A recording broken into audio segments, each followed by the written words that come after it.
यदि हमें किसी तथ्य को समझना है तो उसके 3 भागों को समझना पड़ेगा। दर्शन, विज्ञान और व्यवहार, जिसके क्रम में पहला भाग व्यवहार है।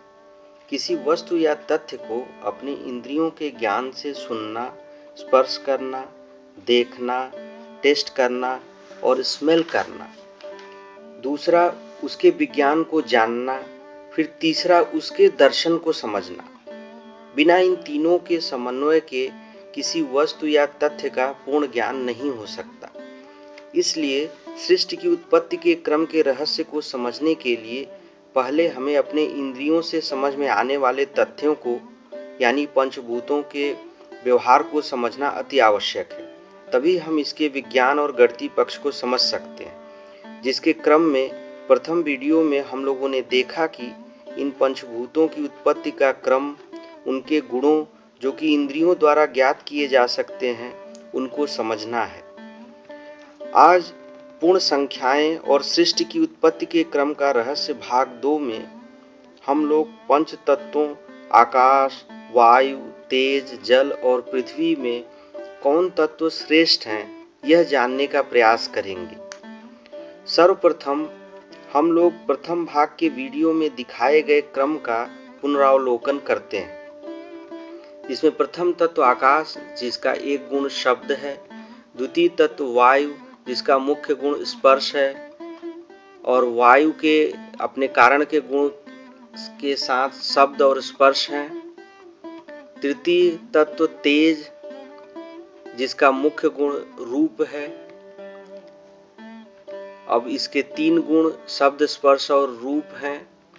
चतुर्थ तत्व जल, जिसका मुख्य गुण रस है और अब इसके 4 गुण शब्द, स्पर्श, रूप और रस हैं। और जो पंचम तत्व पृथ्वी, जिसका मुख्य गुण गंध है। पृथ्वी तत्व के कुल 5 गुण शब्द, स्पर्श, रूप, रस और गंध है। अब इसके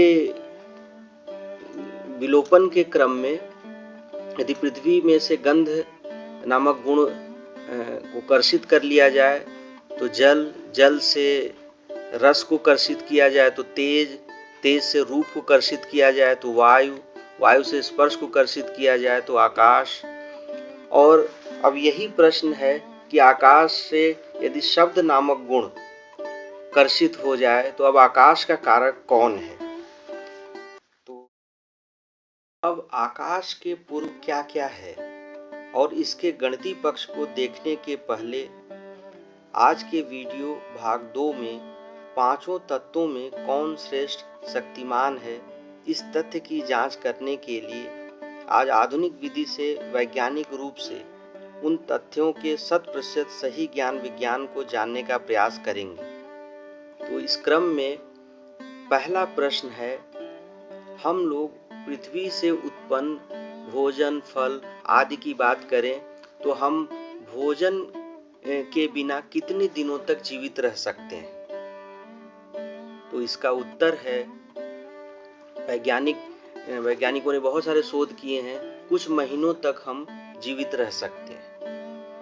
अब दूसरा प्रश्न है, हम लोग जल के बिना कितने दिनों तक जीवित रह सकते हैं। तो इसका उत्तर है, कुछ हफ्तों तक। बहुत सारे शोध किए गए हैं जिसमें 8 से 21 दिन तक ये बताया गया कि साधारण मनुष्य जीवित रह सकते हैं।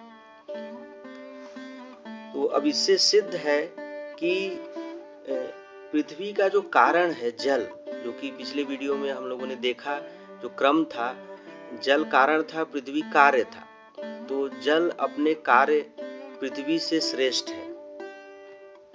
अब फिर जो प्रश्न है कि हम लोग तेज के बिना कितने दिनों तक जीवित रह सकते हैं। तो इसका उत्तर है, कुछ घंटों तक। तो इससे सिद्ध है कि जो तेज अपने कार्य जल से श्रेष्ठ है। जल का जो कारण है वो तेज है, तो तेज अपने कार्य जल से भी श्रेष्ठ है इस जीवित रहने के क्रम के अनुसार। अब जो प्रश्न है कि वायु के बिना हम लोग कितने समय तक जीवित रह सकते हैं। तो हम लोग देखते हैं कि कुछ मिनट्स तक हम लोग सिर्फ जीवित रह सकते हैं, और इससे ये सिद्ध होता है कि वायु जो कारण है तेज का, अपने कार्य तेज से श्रेष्ठ है। फिर अब हम लोग यदि विचार करें कि आकाश, स्पेस के बिना हम लोग कितने दिनों तक जीवित रह सकते हैं। यदि किसी वस्तु को यदि रखना है कहीं, तो जो हमें स्थान चाहिए, स्पेस चाहिए, वो यदि न रहे तो हम लोग क्या कल्पना कर सकते हैं। तो वो उसका अस्तित्व ही नहीं होगा। यदि स्थान ही नहीं होगा तो उसको कहाँ रखेंगे हम लोग। तो इस आधार पर एक क्षण भी नहीं रह सकते।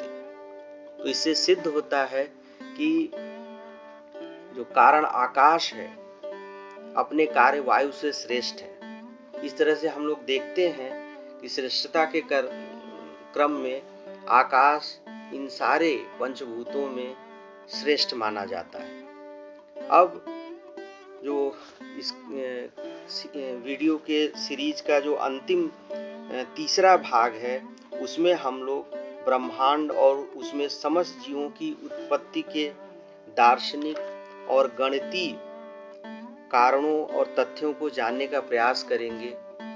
जय जगन्नाथ।